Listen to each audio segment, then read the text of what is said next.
please.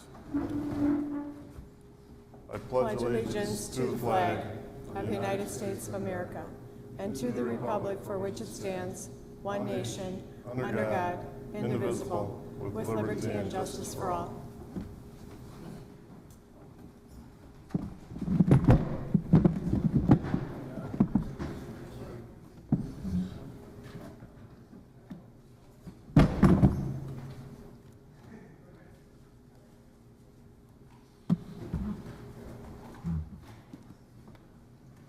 Supervisors Ritzloff and Anita Johnson are excused tonight.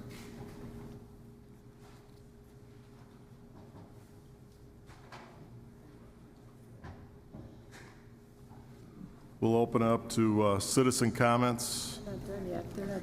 Citizen comments. They're not done. Oh, I'm Terry. sorry. Terry? Thank you, Supervisor Rose. Okay, now I can open it up to citizen comments. Citizen comments. Citizen comments. Seeing no one there, citizen comments are closed. County Clerk. Moving on to me, I guess. Here we go. Our next meeting on August 19th, after the regular scheduled meeting, we'll be holding a committee of the whole to hear a presentation on the Brookside project. No action will be taken, but the purpose is to learn more about the project plans. And just another reminder, Sunday the 17th is the county picnic, and I want to welcome our two youth in governance here to my left, to your right, Jacob Hebron, he's with Finance Committee, and Daniel Curvela with Public Works, or the other way around, I'm sorry. Welcome this evening. We'll move on to supervisor reports.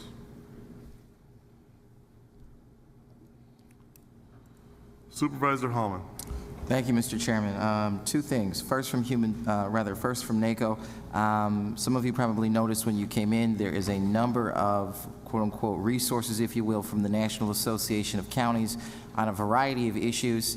Those are there for you to take.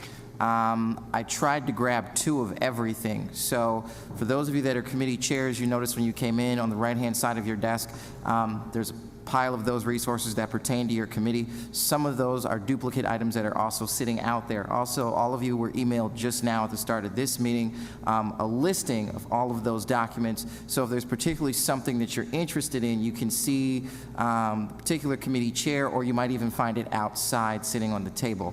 The only thing that is not part of that list are some of the technology items. They had some representatives from Google present, and we had a really great conversation.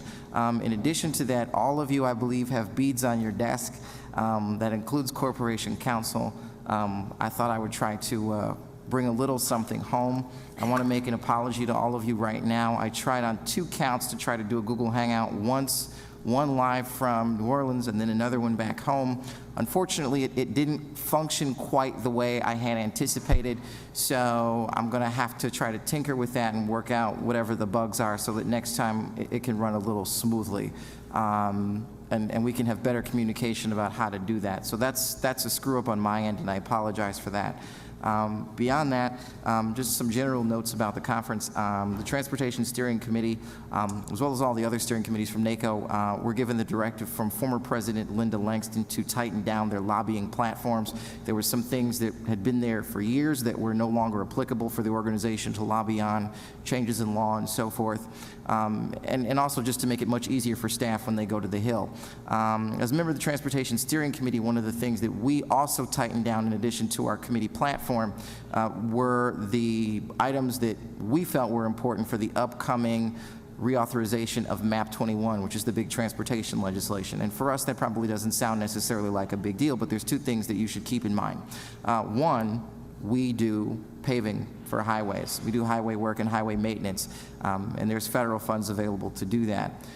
Secondly, we're missing out on a massive opportunity because as the state of Wisconsin, we don't have any RTAs. We don't have any regional transportation authorities. Regardless as to how you feel about that, whether it's buses, whether it's light rail, commuter rail, what have you, We have no RTAs in the state. We have no legislative language for it. And there's a lot of conversation going on the Hill in DC, particularly in both parties, about what that looks like, how to do that, how to support that. There are conversations, particularly on the Republican side in the House, between both finance as well as transportation and infrastructure. And one of the things that they've done that's a little unusual, and I mentioned this before, is they've actually reached out directly to the National Association of Counties and said, give us language to put into the bill. That doesn't usually happen. You go, you ask for things, yeah, maybe we can do it, yeah, maybe we can't. Rarely does the committee chair say, no, we want you to drive the agenda for this. So with that being the case, I think it would be wise, and I'm not necessarily suggesting to take the lead on this, Mr. Chairman, but it would be really, really smart for those of us in this room to come up with some sort of a way. I don't care whether it's a conversation that we have between municipalities, whether we use our state lobbying association, WCA, to try to fix this problem. Because I heard a presentation from, I believe the person might have been from somewhere in the South. I have to try to open my notes and find it. But they put in a light rail system.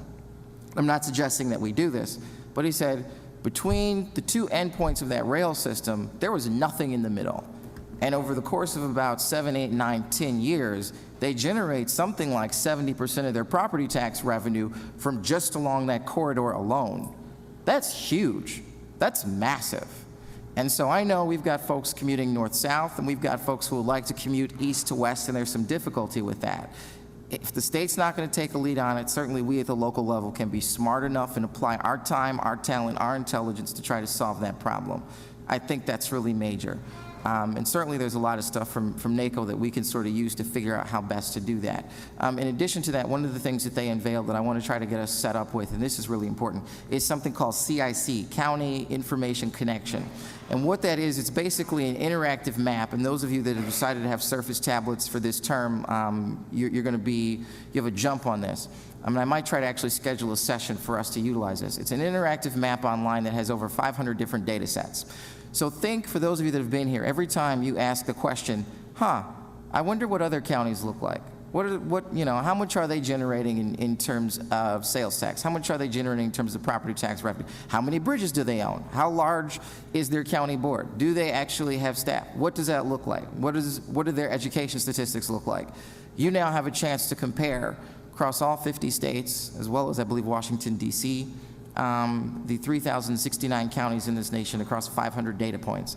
That's huge. Right now, it is something that's being offered to us for free. NACO was thinking in the future that it might end up being subscription-based. I had a conversation 2 weeks ago with some of our county staff. They were very excited about this. And so I've signed up for it. It's free. It doesn't cost us anything. And so I'm going to see about getting us plugged into that. In addition to that, part of that conversation, the CIC, is also something called COIN, County Innovation Network. So the Technology Steering Committee of NACO said, hey, we do all this stuff around technology. It would be really great if we could share this information and share best practices and answer questions of other elected officials and other staff in other counties. And that's something that's available to us for free at no cost. There's no conversation about having an additional charge for that. That exists currently, and we can be part of that. I'll just say this sort of as a closer. We have an in-house technology department. I heard from one county official, and I hate to laugh at her. She said, well, when I signed up for CIC, I don't have a county email address. I have a Yahoo email address. And my friend Melissa and I looked at each other and our jaws dropped. We were shocked. We don't have that. Ours is kenoshacounty.org. It's very nice that we have that, and it's nice that we can do things and have staff to be able to dialogue with. So I mention that because what matters for us most is how people experience what it is that we do. And there's a lot going on digitally that we've not tapped into, that we've not really had conversations about. I mean, we've made some changes with this, with the voting system, but there's miles and miles and miles more to go, and not all of it is expensive, and it's stuff that we need to explore. So I'm going to try to get us a little more in line with that so we can see what other counties are doing so that we can catch up, because we're not where we should be for a county our size, for who we want to be, and for where it is that we'd like to go. If there's anything else I can do for anybody with regards to anything from NACO, let me know. From Human Services Committee, we met last night. We had 2 new appointments. Both were approved unanimously, one of which is and I don't recall the name off the top of my head, I apologize for that. It's the Human Resources Officer for United Hospital System. We confirmed it to the Workforce Development Board, and actually had some interesting conversations with him about how maybe we as a community could better support not just the recruitment, but the retention of folks who are physicians. Because I don't know if you recall, I think it was maybe a year ago, from our health department, there were some numbers out about that we can get physicians here, but to have them live and locate in this community is something that's a point of struggle for us. And so one of the things I said to him is, yes, the Workforce Development Board deals with education, but if there's something that we can do on the ground, whether it's some sort of program or some way that we can reach out so that we can fix that problem, don't hesitate to let us know. We also heard last night from folks in our Child Support Enforcement Division. One of the major items that surfaced out of that, one of our committee members expressed difficulty in terms of trying to deal with some of the federal rules and in terms of making sure that child support is efficiently collected. And I floated the idea to committee members, and I'm still waiting to hear back via email or call me, tell me, give me some guidance, maybe even those of you who are not members of the committee, as to we can be a resource in the sense of actually hosting a meeting for the business owners in Kenosha County, folks who are human resource officers, so forth, about how they can better comply with state and federal law in terms of dealing with child support enforcement, because that paperwork can be a burden on businesses to try to do that.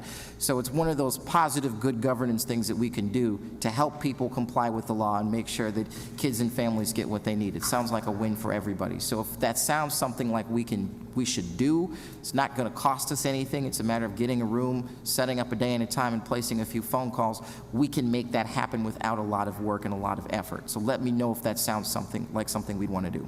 Thank you, Mr. Chairman. Thank you, Supervisor Hallman. Supervisor Elverman. Thank you, Mr. Chairman. Briefly from Highway Parks Golf Facilities. The 60th Street Tower, I'm sure you all read and saw, was operational on July 14th and 15th. Combined, all the switchover is done. Everything's been tested. The old tower, in case we needed it, is still standing. At this point, we're looking at demolition of that tower in the fall. The Yule House closing should be on August 15th, close to it, maybe the 16th. The people that are purchasing it have sold their property in California, so that is taking place. Paving is an ongoing operation, full-blown, including paving at the golf courses for the golf cart paths. The golf course has picked up enormously with 3 weeks of no rain. There was a slump, as you know, in the early summer, late spring. They've managed their costs. We're doing fine there, and parks are very busy. Again, full operation. Beaches, parks, very busy season. Because the weather has been cool, they have been getting more and more people out to the recreational parks than the beaches, but everyone is doing quite well. Thank you, Mr. Chairman. Thank you, Supervisor Elverman. Supervisor Noble. Thank you, Mr. Chairman. On the front page of the Kenosha News on Saturday, there was a nice article about first impressions. The University of Wisconsin developed First Impressions Community Assessment and Improvements to provide communities with an unbiased and a unique perspective to support future change. Amy Greil from the Kenosha County UW Extension Community, and her title is Community Natural Resources and Economic Development Educator. That's a pretty long title. She worked on that program and retooled it to ensure the evaluations are thorough, and she also established a partnership with Joliet, Illinois. In July, volunteers from Joliet and Kenosha visited each other's downtown area and completed the assessments that she developed. And on August 19th, and this is what I want you to remember, on August 19th at 7 p.m. at CABA, just prior to our next county board meeting, there will be a presentation of the findings from the First Impressions Partner Exchange. that they were each observed from the other's community, downtown area, on their visits in July. Basically, each community will get an outside view of themselves. This community sharing event is open to the public, and once again, it's on August 19th at CABA, which is Kenosha Area Business Alliance, 5500 6th Avenue. Thank you. Thank you, Supervisor Noble. Supervisor Gens. Thank you, Mr. Chairman. I just want to brief the board on our last joint services meeting.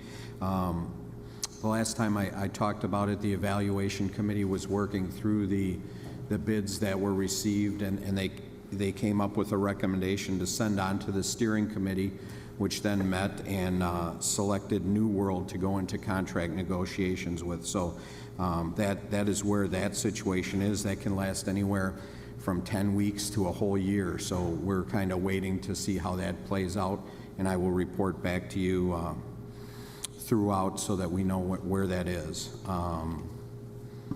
Second thing I just want to say is a lot of times we hear in the not so good things in the news, and I just wanted to let everybody know that an award was presented to one of our 911 telecommunicators, Sheila Beck, for a life-saving situation on dispatch. So we gave her a round of applause at the board meeting, and I just want to let you know that, we're all working together in this to help our constituents. So the work we do in joint services is very important.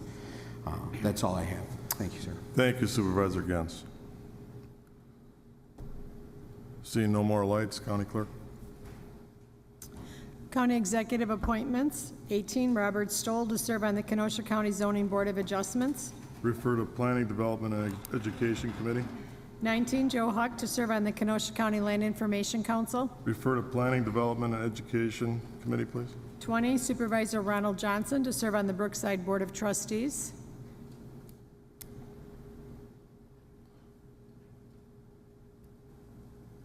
Supervisor Hallman. Mr. Chairman, I urge unanimous consent to suspend the rules for immediate consideration.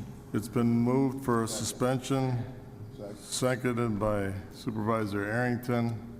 We'll take a roll call on the suspending of the rules, please. Yes, if you're in favor of suspending the rules. No, if you're not.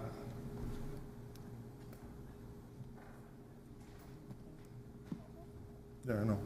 Just wait a minute, please. We'll queue up.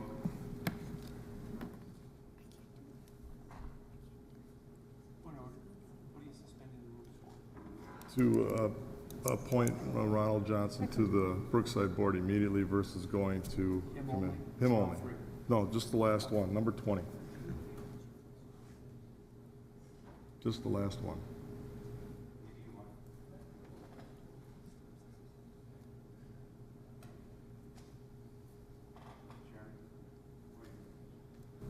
Supervisor Noble. Maybe for the sake of the youth and governance, you might explain exactly what we're voting on right now? Okay.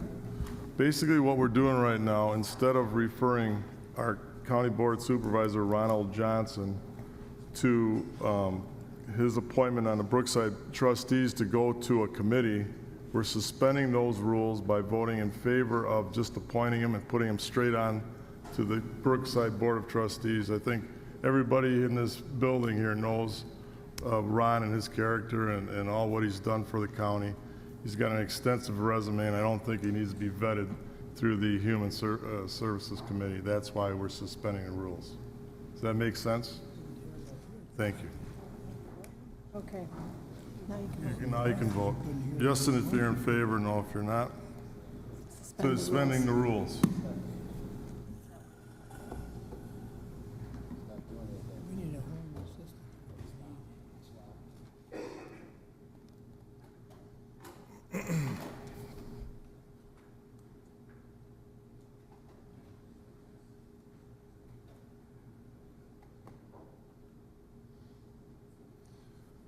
It passes.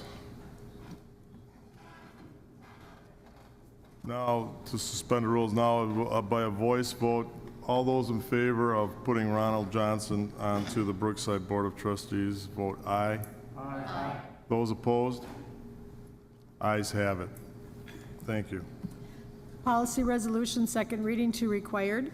One from Finance Administration Committee regarding policy resolution to approve the Financial County of Kenosha debt management policy.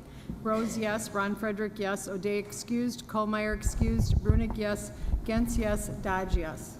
Supervisor Rose. Chairman and board members, I would move the resolution. It's been moved by Supervisor Rose, seconded by Supervisor Ron Frederick. Supervisor Rose. All right, thank you. This is an amendment to our existing Kenosha County debt policy, which was adopted by the board in 2008, amended in 2010, and again before you this evening. Not all communities have debt policies. We do and have had one since 2008 to give us guidelines as to our debt, how to structure it, and consider it from time to time. It serves as good financial planning, particularly when we are considering a project for the future. There is the debt policy to consider. I think this is an important factor when we seek bond ratings before agencies such as Standard & Poor's or Fitch or Moody's, that we are doing this within the context of a debt policy and a philosophy or theory that has been considered. So I think this is a good way of analyzing the debt that we might consider in the future. This doesn't require anybody to spend any money, but does give you some guidelines when considering it. One of the changes will be that the Finance Committee will at least twice a year review the policy and review our debt to see where we are. I would like to go over each one of the proposed policy amendments and before you debate it. First, we're going to add to our overall long-term debt obligations our other post-employment benefits. Now, what is that liability? We're talking there about health insurance responsibility to retired employees. Second, we'll include our pension and vacation casual time accrual as part of our debt.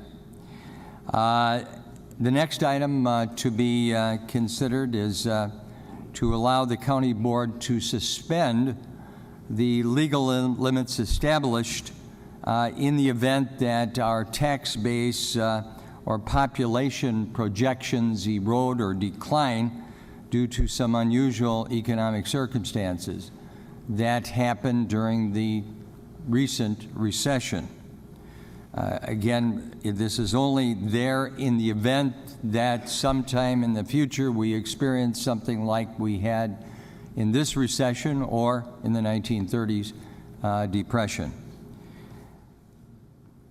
One of the driving factors behind the policy amendments we're going to be talking about this evening is that between 2008 and 2013, we saw our equalized value decline here in Kenosha County from a figure of $14.6 billion to $12.2 billion in 2013. Again, that was a decline between 2008 and 2013. Now, we most recently were notified by the state that that equalized value in 2014 has reversed itself. So in 2014, we're going to be seeing a equalized value in Kenosha County of $12.5 billion. So hopefully this is the beginning of a new trend rather than just a one-time event. But this is certainly one of the driving factors behind these amendments for your consideration this evening. Now, in calculating our debt under our amendments, we say that the net direct debt burden is defined as the direct debt less the following items.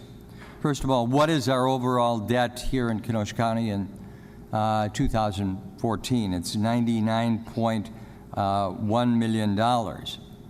In 2012 was $101,300,000. So you can see that 2012 greater than 2013, it is on the decline, but that's what the overall debt is. Now, under the new amendments, in calculating that debt, we propose the following, and I'll give you the rationale for excluding from that debt consideration the following items. First, debts supported by other internal or external entities. Well, what does that mean?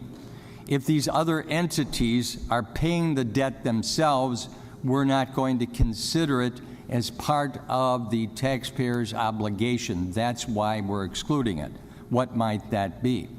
Well, the golf course, for example, has been recently paying its own debt. It's in the black. If it's in the red, as it has been in the past, and we've talked about that on a number of occasions, of course, then it's not going to be excluded. But as long as they remain in the black, they're paying their own debt. Brookside might be another example. In the past, they've been operating in the red. Most recently, and we've talked about that too, they are operating in the black, so they're paying their own debt. The taxpayer is not paying their debt, so we're going to exclude that item. The next item that we're going to be considering excluding would be refunding. This has come before the board on a number of occasions. For example, in 2010, we saved $1.6 million by refunding debt. In other words, we refinanced. Now, we only refinance in the event that there's a total overall savings. This is not a situation as for example, Milwaukee refinancing their pension obligations and having the taxpayer pay a smaller amount up front, extending the debt, and having at the end, those taxpayers paying a greater share, but there is no overall savings. It's a greater amount of debt in the end. We will only do this in the event that there is a refunding resulting in an actual total principal and interest savings. And I say the example of that is 2010, a savings of $1.6 million. The third item to be excluded from the consideration of overall debt is economic development. Why economic development? In the last meeting, we bonded additional funds for CABA, for the High Impact Fund, because we're creating a larger tax base there, a tax base that's going to pay that debt itself. This is something that we didn't have. And let me just give you a few examples of that, or at least remind you of things that have happened here in Kenosha County in recent times. The announcement of Amazon, 1,600 jobs. Uline, 500 jobs. That's a new expansion. Kennel Manufacturing, 621 jobs. Incinerator, 235 jobs. Niagara Bottling, 70 jobs. Hanna Cylinders, 105 jobs. So all of these things are the kind of economic development which CABA has played a part in, and we have certainly played a part in that by encouraging CABA to use this High Impact Fund. We put $3 million into it since the start of that High Impact Fund. So we believe that that money is not only well spent, but that $3 million has a far larger impact conservatively of at least 4 times that $3 million. I say that 4 times is a very conservative figure when you consider all of these things that have been done, and that expanded economic base will take care of the economic development that we contribute to CABA. So that's why we have decided, or encourage you to support the idea, that these are going to be excluded in considering our overall debt obligation as the legislative body for Kenosha County taxpayers. The next item that is an amendment is the net adjusted tax burden goes from 0.7 to 0.8. What is it right now? It's 0.76. Why is this being done? Again, it's the equalized value decline. When we originally adopted these guidelines, the thought was that real estate values in Kenosha County would continue to increase as they had been, and they were increasing at very substantial, rapid levels. And thus, like many other communities, there was this bubble developed, and when the collapse came, the equalized values, as I indicated, declined very substantially from the 2008 level of 14.6 billion to the 2013 level of 12.2 billion. Therefore, the tax burden is 0.76, and we're proposing that it go to 0.8. Doesn't mean that you're going to hit 0.8. Doesn't mean that you're going to that this gives you an opportunity to spend more. You will be able to consider each project on its own merits, consider the debt burden per capita, and decide, do you want to increase it or not? These are only guidelines to be considered in light of the fact that the equalized value has declined on a very substantial, rapid basis. And going along with that is the fact that our net per capita goes from $530 to $550. Again, no requirement that you hit $550. You may decide that you want to see it go the other direction. And we have so indicated in, and I think some of you have received, a red line version of our debt policy, which talks about the guidelines, and that one of our factors is that we are going to try to decrease our debt, but also to meet the other financial responsibilities that we have to build infrastructure to maintain county government.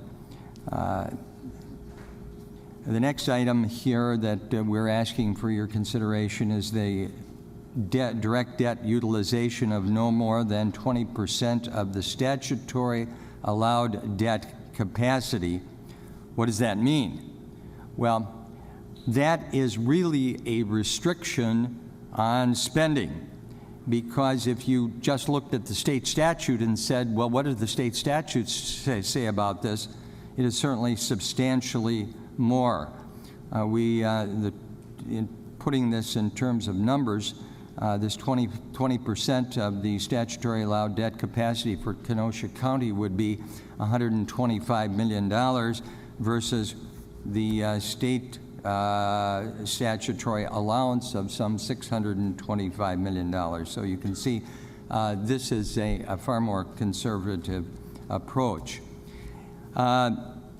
We've also, throughout the guidelines, have some targets that we've removed, but replaced that with the idea that the Finance Committee, at least twice a year, will take a look at the policies and the debt that we are paying, and see where we are and where we want to be in the future. Then one of our final proposals before you is that the guideline of maximum tax rate goes from $1.10 to $1.50. Now, when you think about the $1.50, here we are including all debt. We're including the debt that, for example, golf course has to pay, or Brookside has to pay, or economic development, or refunding.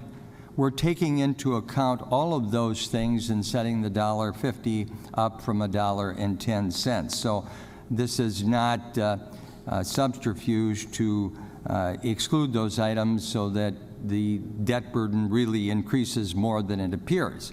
Not that way at all. We're still saying it's $1.50, even though these other outside entities or internal entities like Gulf or Brookside or whatever are going to pay it. We're still including that within the $1.50 up from $1.10.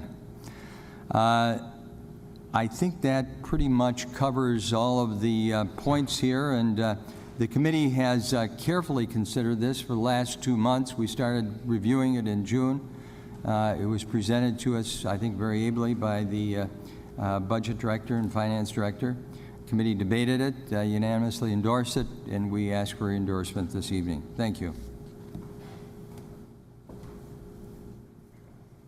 Supervisor Noble. Thank you, Mr. Chairman.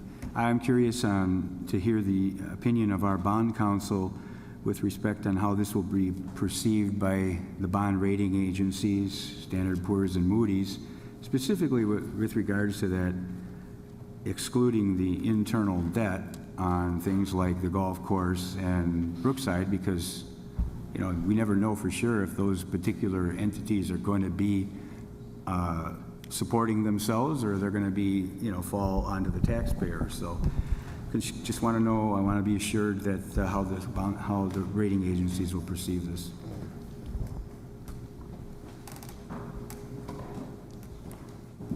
Mr. Chairman? Yes, sir. If I could please introduce Dawn Gunderson, who I think the supervisor is referring to, and she could comment on the reception that such a policy would have with rating agencies. Please do. That's okay. Thank you. Thank you. As a matter of fact, we had a meeting this afternoon with one of the rating agencies and reviewed the modifications of the policy within the scope of the long-range plans for the county. And they are very positive on the fact that a policy exists, and they monitor and review the policy and your adherence to the policy. So they are supportive of the fact that you have due diligence in reviewing this and staying within those policy guidelines. These also, they will look at all of the outstanding debt, and they also look at the fact that they're supporting revenues for any of your debt and take that in consideration when they do the rating reviews. Does that answer you, Supervisor Noble? Yeah, that answers part one. Part two, then, what about that excluding debt supported by internal entities, such as I said, the golf course and Brookside, because there's several years, you know, I mean, 1 year the internal entity will support the debt, and the next year it may not. The comments that we received today, they certainly will look out at the total outstanding debt. We have looked at that in comparison with the rating class that Kenosha County is currently in, and it falls within the parameters within the current rating that you have. And the discussion that the rating agency shared with us today, that they will look at if there's 3 years of support, then that they will consider that exempt from the outstanding total debt and give that as credited as not a burden on the taxpayers. So it would have to have 3 consecutive years of support, internal support? As long as they can see that there's been 3 years, yes. All right, thank you. Thank you, Supervisor Noble. Supervisor Skalitsky. Thank you, Mr. Chairman. I first wanted to commend the director and Mr. Geertsen and his whole department for taking the time to review this policy, make an effort to bring it up to date, make corrections where needed.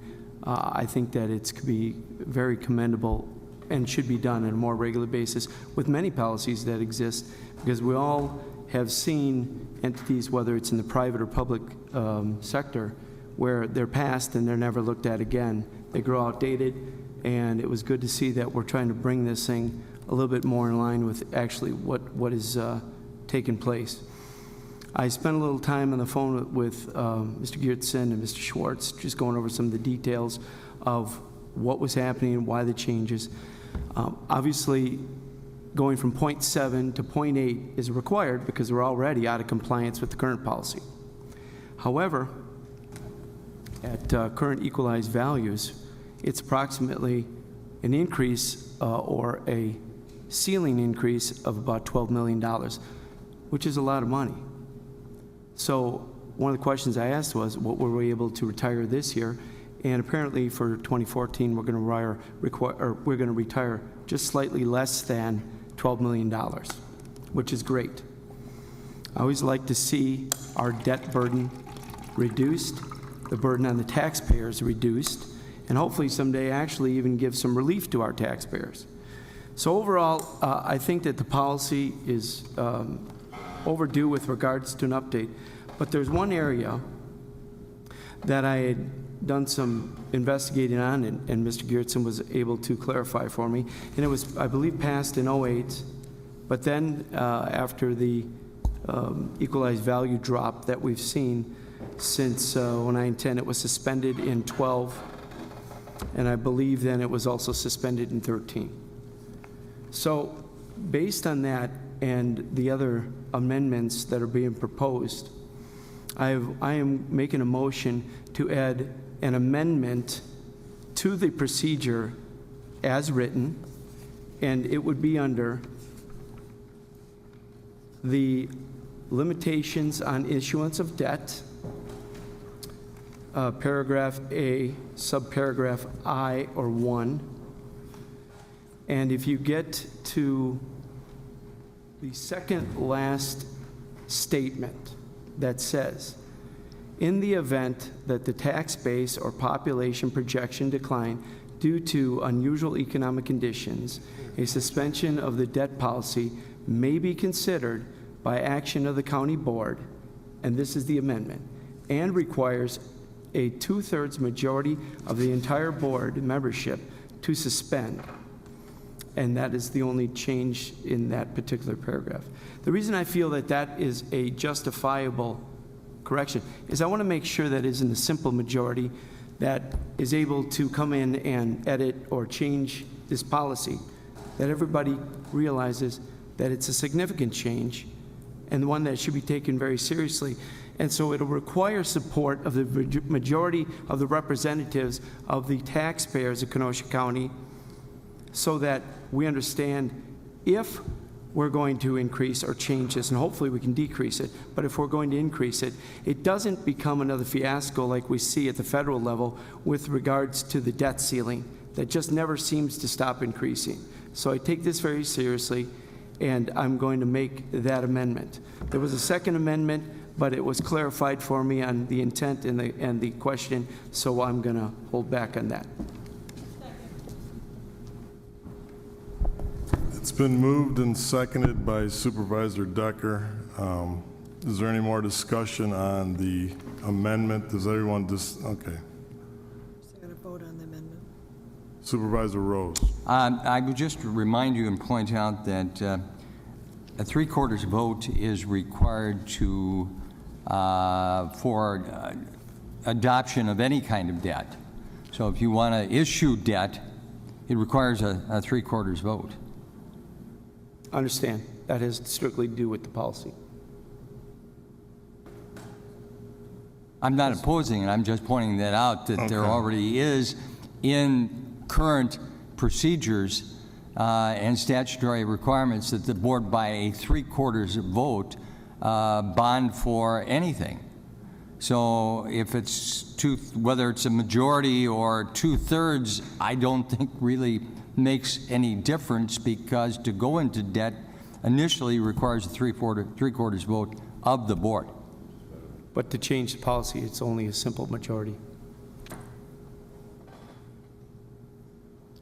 So from what I'm understanding, what he wants to do with this amendment is make it a 2/3 or 3? 2/3. 2/3 vote versus a simple majority to pass this. To suspend,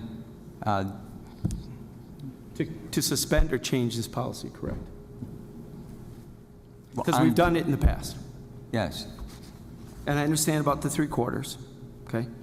But we've suspended this. I think it's an important policy. I think it's one that's very, very valuable to the county overall, and I just don't want a simple majority to be there able to suspend it. I understand what you're saying. If Okay. this can only be suspended through, and maybe that's Corp Counsel can clarify, through the budget resolution, then I guess it would be covered by the 3/4.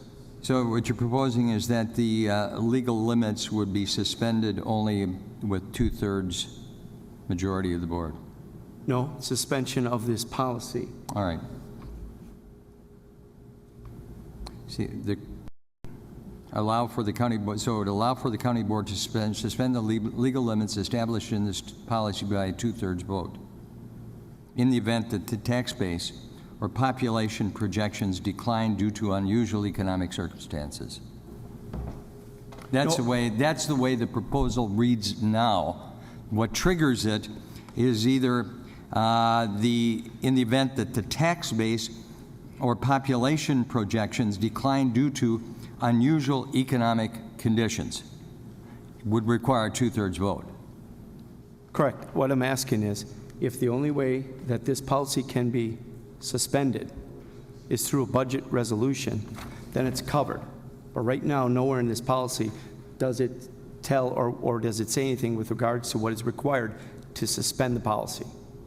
All I was trying to do is add some parameters around that. So if it's already covered, then I would withdraw my amendment. On the other hand, if there is nothing that controls or dictates how much of a vote is required to suspend this policy, then I would like that addition or the amendment to the amendment enter. I'm not necessarily speaking against Mr. Chairman and I'm just trying to Supervisor get clarity. Skaliski, the two-thirds. I'm merely pointing out that the two-thirds or majority, as it now reads,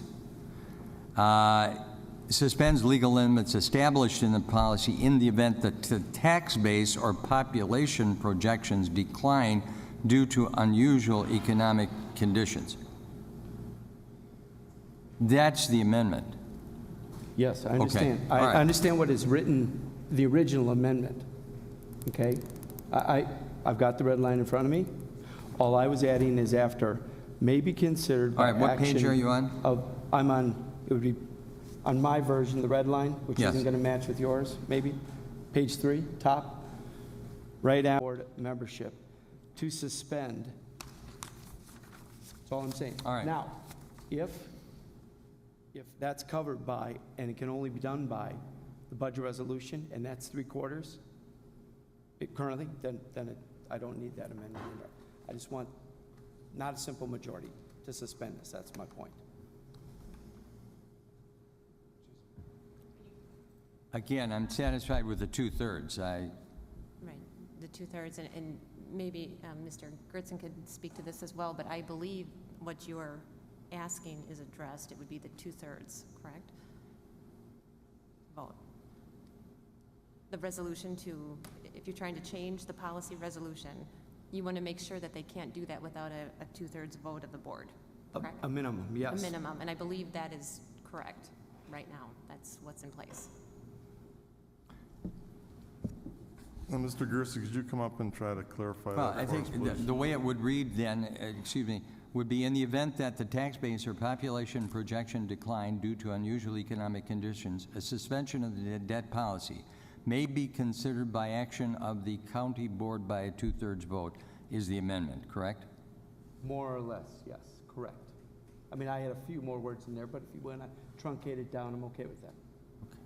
A minimum of two-thirds vote. My question is if we can only suspend this policy by the budget resolution, and that requires a 3/4 vote, doesn't need to be in here, right? However, and I guess I'm not clear, if this can be suspended, given another vehicle and a simple majority, then I want the two-thirds in here. Mr. Gersey, could you clarify that for us, please? Sure, Mr. Chairman, happy to. First of all, I think it is accurate, and I agree with the comment made by Chairman of Finance Committee that when we sell debt, we require a 3/4 majority of the seated board. So we need 18 votes to approve the debt. So if we were going to approve debt that would exceed the parameters in these guidelines, it would take 3/4 to approve that debt anyway. So to suspend the policy with a two-thirds would be okay because we already need 3/4 to approve the debt anyway. But in other words, if we were to add the two-thirds, it would be okay because we need 3/4 to approve the debt anyway. Is everybody clear with our finance director's explanation now? Go ahead, state your point. Mr. Gerson, could you give me an example of a reason, I guess, in the event we would need to suspend this policy? What would be an example of why we would need to suspend this policy? So if we wanted to fund a project with borrowing and it would put us over the 0.8%, let's say it was going to put us up to 0.81, then we would need to suspend the policy so that we could go over the .81. But in order to approve that debt, we would need a 3/4 approval of the county board anyway, so we would just have the two ride together. If the debt got approved at 3/4, the amendment would get approved by 2/3, or, you know, so it would work. Thank you. If, Supervisor Noble. Where exactly are you proposing to put this amendment? What section? I mean, lots of times they're talking back and not facing the microphone, and I can't hear. section limitations on issue of debt or issuance of debt, legal limits, paragraph I, as it's on my red line copy. Section what? Which one? Section I, within, under legal limits. Top of page 3. And it's the second last sentence within the legal limits and then general obligation debt limit paragraph, which is in mine, I. It may have changed when they printed this all out. I apologize. I don't have the. I got it. Thank you. Supervisor Noble? Are you done? Okay, I got it now. Thank you. So the reason I was adding that is because I just didn't want a simple majority to be able to suspend it. However, given the clarification of our finance director, it's clearly covered by the budgetary process and 3/4. I'm much more satisfied with 3/4 than 2/3. So I'll make a motion to withdraw my amendment since we seem to have these two tied together, and that's what I wanted to make sure was happening. You're Thank you, Mr. withdrawing Chairman. the motion then? Yes. Does the second withdraw as well? The second is withdrawn as well, okay.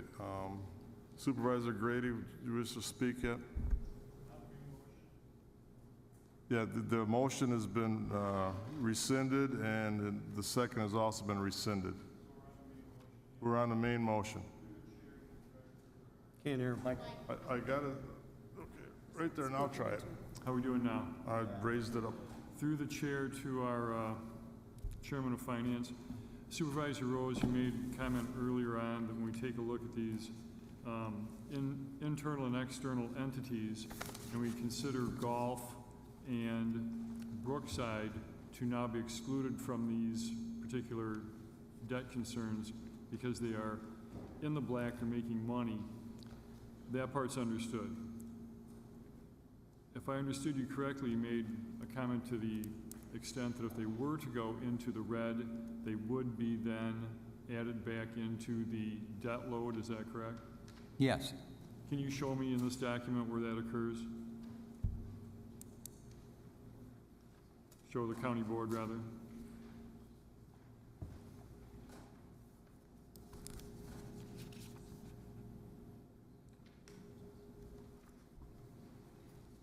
Or through the chair, if Mr. Geertsen has a particular slant on this, that's acceptable as well. Mr. Gersten, could you answer his question for him, please? So the particular slant is if it were funded. So the words that say if it were funded would mean that that debt would have to be funded. So if it's not funded, then it would have to be excluded. So it's, the verbiage is in there. Right. That satisfies my question, thank you. Thank you, Supervisor Grady. Okay, seeing no more lights on this particular issue, we're just dealing with the policy as it stands. All those in favor? Roll call requested. Oh, roll call's been suggested, okay. A majority. Right. Yes if you're in favor, no if you're against.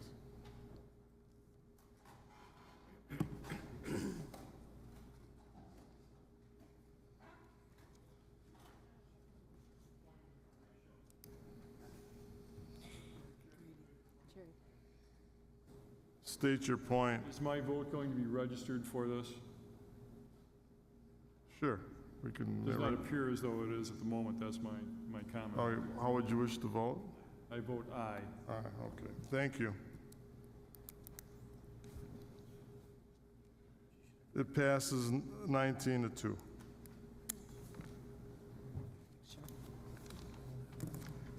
on. What's done? Yeah, move on. Ordinance, second reading from Public Works Facility Committee regarding repeal and recreate an ordinance on speed limit for County Trunk Highway H from its junction with the Wisconsin-Illinois state line northerly to its junction with County Trunk Highway C in the village of Pleasant Prairie. Elverman, yes. Grady, yes. Boyd Frederick, yes. Skalitsky, yes. Poole, yes. Supervisor Elverman? I move ordinance 12, Mr. Chairman. It's been moved by Supervisor Elverman, second by Supervisor Grady. Supervisor Elverman. Thank you, Mr. Chairman. Annually, sometimes not annually, speed limits are studied. Traffic patterns change, traffic changes, new businesses are added. This is an update on speed limits on this portion of Highway H. Slight reduction, and traffic study was done. It showed that these were warranted, and our highway commissioner brought this to the committee. We unanimously approved it, so I'd ask for your approval. Thank you. Seeing no lights, all those in favor? All those opposed? It passes unanimously. County Clerk? Ordinance 13 from Public Works Facilities Committee regarding repeal and recreate an ordinance on speed limits for County Trunk Highway H from its intersection with State Trunk Highway 50 northerly to a .5 of a mile north of County Trunk Highway E in the village of Pleasant Prairie, City of Kenosha, and Town of Somers. Elverman, yes. Grady, yes. Boyd Frederick, yes. Skalitsky, yes. Poole, yes. Supervisor Elverman. Move ordinance 13, Mr. Chairman. It's been moved by Supervisor Elverman, seconded by Supervisor Boyd Frederick. Supervisor Elverman. Thank you, Mr. Chairman. Same criteria were used on the want to change the speed limits here on another section of Highway H. Again, it was traffic, businesses, homes. Commissioner again brought this to the committee asking for our approval, and we unanimously approved it, so I would ask that you do also. Thank you, Supervisor Elverman. Seeing no lights, all those in favor? Aye. All those opposed? Passes unanimously. County Clerk? Claims, Alexander Paul, tire damage. Refer to Corporation Council. 15, Ricky Miller, vehicle damage. Refer to Corporation Council. Approval of the minutes from the July 15th, 2014 meeting by Supervisor O'Day. Supervisor O'Day. Motion to approve the minutes, please. It's been moved by Supervisor O'Day, seconded by Supervisor Esposito. All those in favor? Aye. Motion to adjourn. It's been moved by Supervisor Decker to adjourn and seconded by Supervisor Skalitsky. All those in favor? Aye. Passes unanimously. Thank you.